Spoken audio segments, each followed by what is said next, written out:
जय श्री राम, जय माता दी। कर्ज बहुत है, मेरे पति के ऊपर कर्ज बहुत है। एक भक्त ने इस प्रकार का वाक्य कई बार मैसेज में लिखा है कि गुरुजी मेरी हेल्प कीजिए। मेरे पति बार बार गलत रास्ते को चुनने का अपनाना चाहते हैं, बार बार सुसाइड करना चाहते हैं, अपनी लाइफ को, अपनी देह का त्याग करने चाहते हैं। मैंने उनको आपका वीडियो भी दिखाया और फिर भी वो ऐसा कार्य कर रहे हैं। मेरी एक रिक्वेस्ट है हाथ जोड़कर भैया कि मेरे एक वीडियो बना दीजिए। जो कर्ज बहुत है, उस कर्ज से किस प्रकार से मुक्ति पाए। हम कर्ज के कारण बहुत दबते जा रहे हैं। माता रानी की मैं पूजा भी कर रही हूँ भैया, और मुझे रास्ता दिखाइए, मेरे जीवन को जो है प्रभावशाली बनाइए, ताकि मेरे घर के अंदर जो है सुधार हो सके। मेरे पति का अब कोई सहारा नहीं है, रिश्तेदार नाते जो है मेरे पति से मुख मोड़ चुके हैं। अब कोई उनकी कोई हेल्प नहीं करता है। जहां से वो पैसा मांगते हैं उन्हें कोई पैसा नहीं देता है, क्योंकि इन्होंने पहले उनसे पैसा ले लेकर सारे जो रास्ते अपने आप ही बंद कर लिए हैं। तो बहना ऐसा है, अगर आपके साथ ऐसा कार्य हो रहा है तो याद रखना, जिसका कोई नहीं तो माता रानी उन्हीं की है, और जिसका कोई नहीं उनके भगवान होते हैं सदैव। और निर्धन के तो भगवान हमेशा ही होते हैं। अगर सच्चे मन से आप जगत जननी से प्रेम करती हो बच्चा, तो याद रखना वो आपको रास्ता जरूर देखो। आपकी मैंने इतने मैसेज पढ़ने के बाद ये वीडियो आपके लिए मैं बना रहा हूँ स्पेशल, लेकिन कल्याण सभी लोगों का होगा। अगर आपके साथ भी कुछ ऐसा हो रहा है, जो भी भाई कर्ज है, कोई किसी ने शेयर मार्केट का कर्ज चढ़ा रखा है, किसी ने कोई लेन देन का कर्ज चढ़ा रखा है, या कुछ भी, या किसी के ऊपर कर्ज चढ़वाया गया है। क्या होता है कि कई बार कोई व्यक्ति का ऐसा दुश्मन होता है, तो उस व्यक्ति को बर्बाद करने के लिए व्यक्ति तंत्र का सहारा लेता है। और तंत्र का सहारा लेता है तो साथ में उसको ये बात समझ में नहीं आती कि तंत्र के कारण हमारे परिवार का किस प्रकार से कर्ज चढ़ गया है। वो कर्ज ऐसा चढ़ता रहता है कि घर में कहीं से भी आपके पैसा आता है तो आपको पता नहीं लगता कि आया तो है, आया हुआ तो दिख रहा है, लेकिन कहाँ चला गया ये नहीं दिखाई देता। वो पैसा किसी ना किसी प्रकार से कहीं जगहों पे चला जाता है, मुड़ जाता है। बाद में आपके पास ठन ठन गोपाल कुछ भी नहीं रहता है।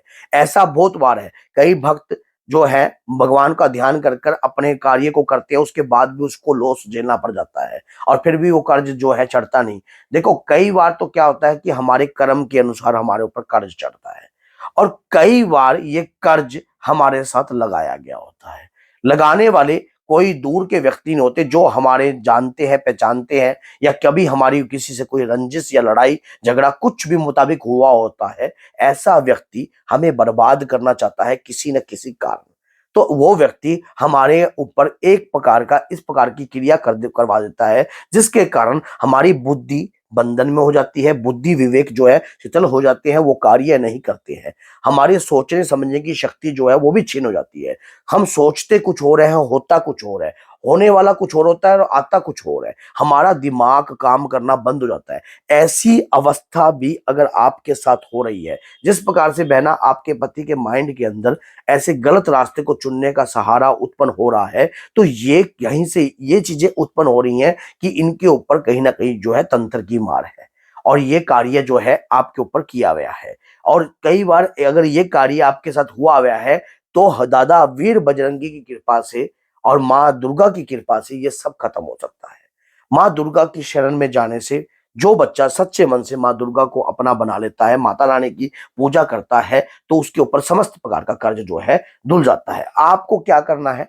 आपको अपराजिता स्तोत्रम का पाठ करना है। अपराजिता स्तोत्रम जो है बहुत ही महत्वपूर्ण है राजे। लेकिन कब करना है ये पाठ, किस प्रकार से करना है? एक आपने लेना है खोपा। नोट कर लेना, जिन भी भाइयों के ऊपर कर्ज है उन सभी को मैं ये बता रहा हूँ। एक खोपा ले लेना। खोपा होता है ना जो मान लो पंसारी से मिल जाता है।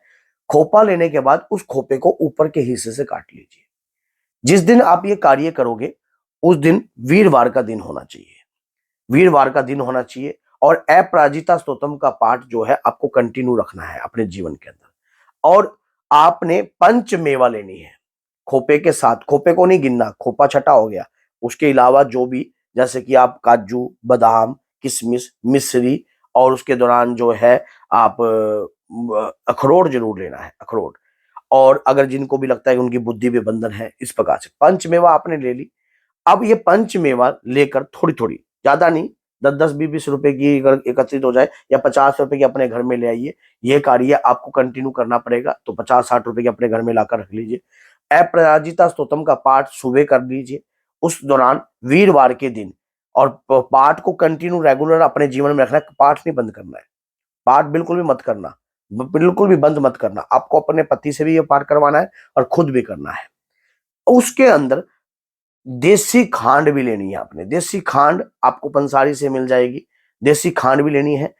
थोड़ा थोड़ा मेवा लेकर, और सात न 7 काली मिर्च, 7 काली मिर्च बिल्कुल अलग रख लेना। पंच मेवा भर लिया खोपे के अंदर। खोपे के अंदर भरते हुए अगर माँ देवी का आपको कोई मंत्र आता है तो मंत्र का गुणगान कीजिए, नहीं तो मंत्र नहीं आता तो खोपे में आपने पंचमेवा भरकर उसके ऊपर से देसी खांड डाल दीजिए। अब उस ओसारे को बंद कर लीजिए। बंद करने के बाद इस प्रकार से कलावे से बंद कर देना, बिल्कुल कलावे से बंद कर दीजिए।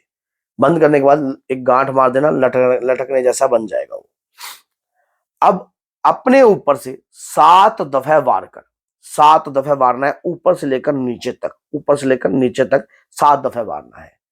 किसी ऐसे स्थान पर जाना है जहां पर चींटियों का वास हो, चींटियों का, जैसे कि कीड़े मकोड़े अनाज वो चीजें का वास हो, ऐसे स्थान पर जाना है आपको। वहां ऐसे स्थान पर कोई धरती को खोद के उस धरती में आपको उसको जो है दबा देना है। ये जो करना है सूर्य अस्त से पहले करना है। सूर्य अस्त से जब आप जाओगे तब भी आपको बोलना नहीं, जब आप आओगे तब भी आपको बोलना नहीं। कुल्ला कर कर अपने घर के अंदर आपको, फिर उसके बाद आपको बोलना है। ये कार्य 7 दफे कीजिए। अपराजिता स्तोत्रम का पाठ कर कर इस प्रकार का जो खोपा लेकर कार्य करोगे, आपके ऊपर बड़े से बड़ा चढ़ा हुआ कर्ज, बड़ी से बड़ी लगी हुई बद्दुआ, किसी ने कोई कार्य कर कर अगर आपके ऊपर कर्ज लगाया है या चढ़ाया है, या आपके कर्मों में कोई कर्ज लगा है। कर्मों में किस प्रकार हो सकता है, कई बार हमारे लेन देन होते हैं पीछे के, वो लेन देन भी, अब जितनी चींटियां जितने मकोड़े उसको खाएंगे उतने ही कर्ज आपके उतरते जाएंगे। ये कार्य जो है आपको करना है। और ये बात याद रखना, जब व्यक्ति सच्चे मन से माँ को ध्यान में कर कर इस प्रकार का कार्य करता है, अपराजित अष्टोत्तम का पाठ कर कर माँ को आगे कर कर इस कार्य को करता है, विजयी भव जरूर होता है, कभी पराजित नहीं होता है वो, कभी भी। और कभी अपने आगे भी वो गिरता नहीं है, चाहे कैसे भी हालात उसके सामने खड़े हो जाएं या किस प्रकार का वो लाचार उसके सामने आ जाए, लेकिन वो कभी गिरेगा नहीं, क्योंकि उसने जो ये कार्य किया है अपने इष्ट अपने आराध्य को ध्यान में कर कर किया है। और तब जब ये कार्य व्यक्ति करता है तो जीवन में ऐसी खुशहाली आती है कि जैसे उसके जीवन में रंगत ही लग गई है, जैसे उसके जीवन के अंदर रोशनी आ गई है, और वो रोशनी उसके जीवन को कामयाब बना देती है। तो इसीलिए आज की ये वीडियो उस बहन के लिए थी हमारा। अब मैंने भी किसी की मुसीबत को समझकर उस पर ये वीडियो बनाई। अब आपका काम है 20 लोगों तक इस वीडियो को शेयर करना, ताकि अगर उनके जीवन में भी इस प्रकार का कार्य हो रहा है या ऐसी परिस्थितियां खड़ी हो चुकी हैं, कई बार व्यक्ति के सामने इस प्रकार के हालात खड़े हो जाते हैं कि उसको रास्ता नहीं मिलता, उसको कोई आशा की किरण नहीं मिलती। अगर हमारे एक शेयर करने से या हमारे स्टेटस पर या वीडियो को लगाने से अगर उसके जीवन में बदलाव आ सकता है, तो हमारा कुछ नहीं जाता, उसे एक रास्ता मिल जाएगा और नई रोशनी की किरण मिल जाएगी। तो लगाइए अपने वीडियो के स्टेटस पर इस वीडियो को, ताकि उसके जीवन को भी आप सुधार सको और उसे नई दिशा दिखा सको। तो बोलिए जय माता की, जय माता की, जय माता की, जय बालाजी महाराज।